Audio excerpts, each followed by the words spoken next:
असं आरोप त्यांचा एक नाव आहे. नाही नाही, मुळात मला तुम्ही त्यांच्यावर काय मला भाष्य करायचं नाही.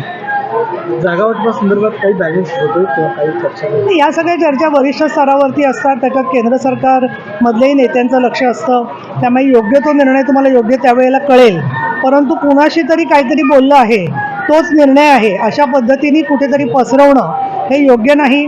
तुम्ही राज्यसभेच्या जागांची पाहिली असतील नावं, जी नावं येत होती त्याच्यापैकी मला असं वाटतं 25%च नावं खरी निघाली. म्हणजे याच्यावरून अजून आपल्याला माध्यमांच्याकडे माहिती यायला कुठेतरी थोडासा वेळ लागतोय असं मला वाटतं.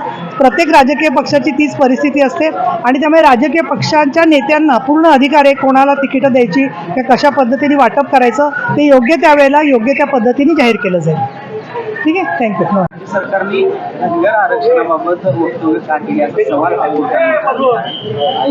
सगळं आरक्षणाचा मुद्दा आता न्यायालयाच्या पातळीवर देखील. तुमचा प्रश्न सदोष आहे. धनगरांचं आरक्षण म्हणजे अनुसूचित जातींचं आरक्षण नाही आहे. प्रश्न विचारत असताना लोकांमध्ये अजून संभ्रम होईल असं काहीतरी बोलू नये. मी तुमच्यामार्फत सगळ्यांना विनंती करीन की सर्वोच्च न्यायालयाने किंवा उच्च न्यायालयाने काय एक्झॅक्टली म्हटलेलं आहे ते जेव्हा सरकारकडून स्पष्ट होईल त्याच्यानंतर कुठलंही भाष्य केलं पाहिजे. अन्यथा एकच वाक्य काढून त्याच्याबद्दल लोकांमध्ये अजून संभ्रम करून शेवटी लक्षात घ्या की ज्यावेळेला लोकांना दिशाभूल केली जाते तेव्हा जी लेकरं बाळं कोणाची हानी पोचते ती आपलीसुद्धा असू शकतात. या पद्धतीने प्रत्येकाने जबाबदारीने बोललं पाहिजे असं मला वाटतं. मुख्यमंत्री एकनाथजी शिंदे यांनी वारंवार सांगितलेलं आहे की कुणाच्याही आरक्षणाला धक्का न लावता आम्ही भूमिका घेणार आहोत. धनगर आणि धनगड या संदर्भातला विषय केंद्र सरकारकडे आहे. त्याच्याबद्दल बऱ्याचशा वेळेला चर्चा झालेली आहे आणि म्हणून अशा वेळेला तुमचा जो प्रश्न आहे त्याच्याबद्दल मी एक उपसभापती म्हणून नाराजी व्यक्त करते.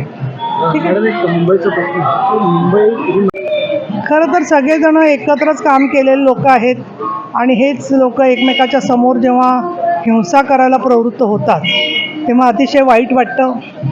शिवसेना प्रमुख बाळासाहेब ठाकरे नाही आहेत त्याची परत एकदा जाणीव होते आणि त्याचबरोबर कोणीही कायदा हातात घेऊ नये आणि राजकीय नैराश्यातून अशा प्रकारच्या घटना कोणी घडवत असेल तर त्याचा योग्य तो कारवाई त्याच्यावर योग्य ती उपाययोजना सक्षम आणि खंबीर नेतृत्व म्हणून मुख्यमंत्री एकनाथ शिंदे आणि गृहमंत्री देवेंद्र फडणवीस हे घेतील याची मला खात्री आहे. अनुसूचित जाती जमातीच्या आरक्षणाला हात लावण्याचा अधिकार राष्ट्रपतींना अदानीच्या घशात घातली जात आहे.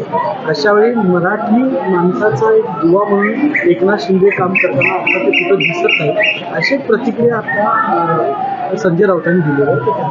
नाही, ते फार नेते आहेत, फार मोठे नेते आहेत आणि एखाद्या लोकांना एखादं कराराचा जबाबदारी टाकली मग ती विमानतळ करायची असेल किंवा धारावीच्या पुनर्विकासाची असेल तर शेवटी ते विकासाचे प्रकल्प आहेत. ते काही त्यांचे खाजगी प्रकल्प असणार नाही आहेत. अनेक वर्षापासून धारावीचा पुनर्विकास रखडला होता.